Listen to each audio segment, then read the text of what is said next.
Coming to you from the ReachMD studios, this is the Crohn's and Colitis Foundation's Perspectives. I'm Dr. Peter Buch, and joining me today is Dr. Caren Heller, Chief Scientific Officer at the Crohn's and Colitis Foundation. Together, we're going to talk about the approach the foundation is taking to answer questions about diet and nutrition, and specifically about the Diet to Induce Remission in Crohn's Disease study, otherwise known as the DINE-CD study. Dr. Heller, thanks for joining us here today. Thank you so much for having me and for focusing in on this important topic of diet and IBD. Now, before we dive into the DINE-CD study, Dr. Heller, let's start with some background. Can you give us a brief overview of the Crohn's and Colitis Foundation's work and research on nutrition? I'm happy to do so. First of all, we know that this is a very important topic for patients. Just about the first question a patient asks after receiving the diagnosis of Crohn's disease or ulcerative colitis is, what should I eat? And it's the third most asked question at our patient help center. So that we have developed a lot of patient educational resources for patients and caregivers. We've also realized that there's a need to do a lot of research in this area. Considering how heterogeneous Crohn's disease and ulcerative colitis are, how individually patients respond to food, we recognize that to get to the best diet advice for each patient, we really needed to launch a precision nutrition initiative, and we did so in 2019. We're funding 4 projects, and each looks at a different diet, the components of that diet, and then looks to see how the patient's body responds to those diets, looking at them clinically as well as with measures of inflammation and changes in the microbiome. And we know nutrition is so important for IBD patients, but it can also present some of the toughest challenges. So what are some of those main points between IBD and diet, and how has the foundation's precision nutrition effort met those challenges?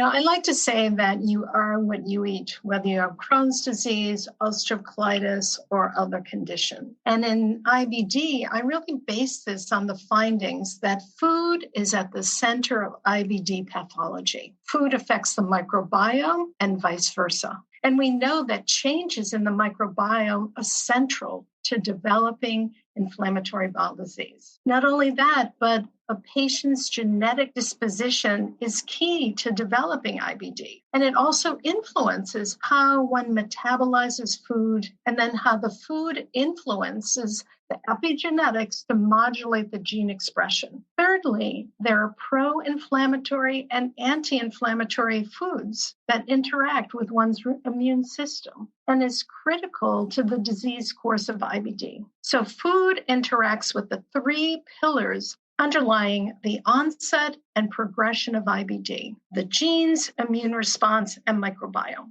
In our research projects, we'll be studying all of these parameters to understand how specific foods or specific diets impact each of these factors, and then how that rolls up to an understanding of the impact of diet on the specific patient to give us some guidance on which foods to promote and which to avoid. And our goal is to eventually enable dietary recommendations that are customized to each patient based on their underlying microbiome, genetics, and immune response.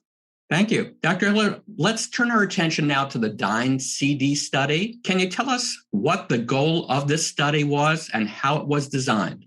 So, as you mentioned earlier, the Diet to Induce Remission in Crohn's Disease, or DINE-CD study, was designed to compare the effectiveness of a Mediterranean diet versus a specific carbohydrate diet for the treatment of Crohn's disease patients with mild to moderate symptoms.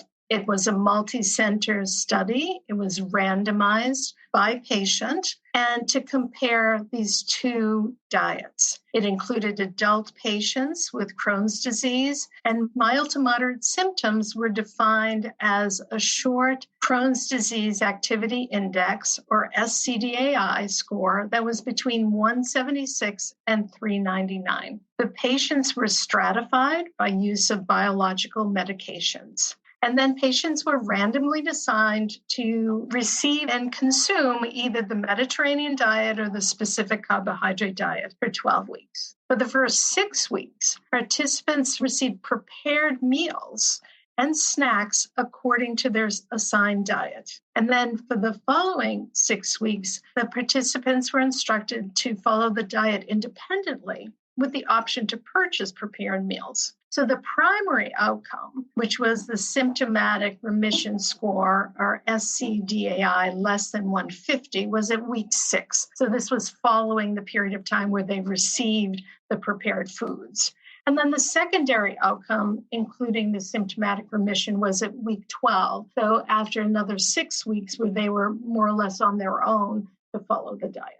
For those just joining us, this is the Crohn's and Colitis Foundation Perspectives on REACH-MD. I'm Dr. Peter Buch, and I'm speaking with Dr. Caren Heller about the recent DINE-CD study and its impact on nutrition for IBD patients. Let's move on with the DINE-CD study. What were the results? 92 people were assigned to the Mediterranean diet and 99 to the specific carbohydrate diet. Within these groups from 0, so when they started, to week 6, in both groups, there was an improvement in the SCDAI. So it was significantly improved for all outcomes in both arms. So that is that both diets were comparably effective. In other words, both groups of patients in each group from baseline to the 6 weeks showed significant improvement. For example, the percentage of participants who achieved symptomatic remission at week 6 were 43.5% with the Mediterranean diet and 46.5% with the specific carbohydrate diet. And those did not differ significantly. And nor did they differ significantly at week 12 when they continued on the diet on their own. About 40% had the symptomatic remission on the Mediterranean diet and 42% on the specific carbohydrate diet. Both diets were well tolerated despite the consumption of fruits and vegetables. However, neither diet was associated with normalization of the C-reactive protein concentration. So in this particular study, they did not seem to have an impact on the level of inflammation as measured by the C-reactive protein. And how do those results relate to the Foundation's precision nutrition efforts?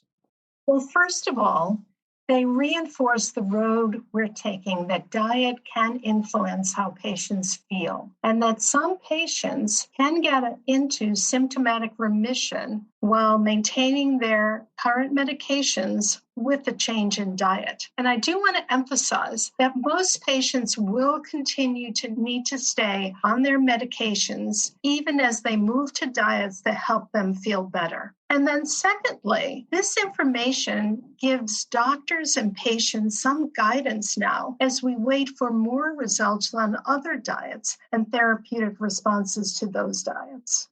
With that being said, are these diets right for all patients with IBD, or are there certain precautions we should keep in mind?